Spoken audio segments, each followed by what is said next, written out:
गरबा बघायला गेलो तर तिथनं निघताना 12 वाजले आणि घरी पोचायला 13-14च वाजले. मग काय सकाळी लेट झालं, खूप उशिरा उठायला, शुक्रवार होता. मग काय आपली रेग्युलरची कामं, झाडांना पाणी, देवपूजा हे सगळं झाल्याच्या नंतर दरचा चिडचिडपणा चालू होता, कारण त्याची झोप पूर्ण झाली नव्हती. आणि सचिननं साष्टांग दंडवत, कारण तो माणूस रात्री 2ला आला, झोपायला 3 वाजले, तरी पण सकाळी 4ला उठून खेळायला गेले.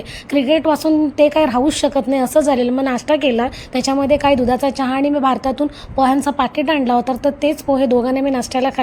आदल्या दिवशीचा मस्त अर्धा भात पातेला उरला होता, त्यात म्हटलं चला कांटा फ्राय बनवूया एकदम साधा आणि सोपावून, कारण डोळ्यावर खूप झोप होती आणि त्याच्यामध्ये दरची चिडचिडपणा चाललाच होता. आणि आम्ही मार्केटला गेलो होतो, मालमाट म्हणून आहे, तर तिथं खूप त्यांचा क्लिअरनेस चालू होता, माहिती नाही. तर कुशन मला खूप स्वस्त भेटले.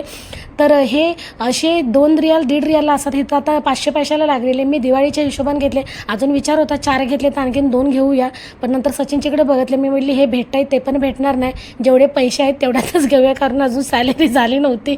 मी म्हटलं नाही तर मग हे पण घेऊन नाही देणार. सचिनचे मोठे डोळे बघितल्यावरती मी आपोआप कमी घेतले. एकदम व्हायब्रंट कलर खूप छान होते. दिवाळीच्या हिशोबानेच घेतले, कारण दिवाळीलाच मी एकदा वर्षाने चेंज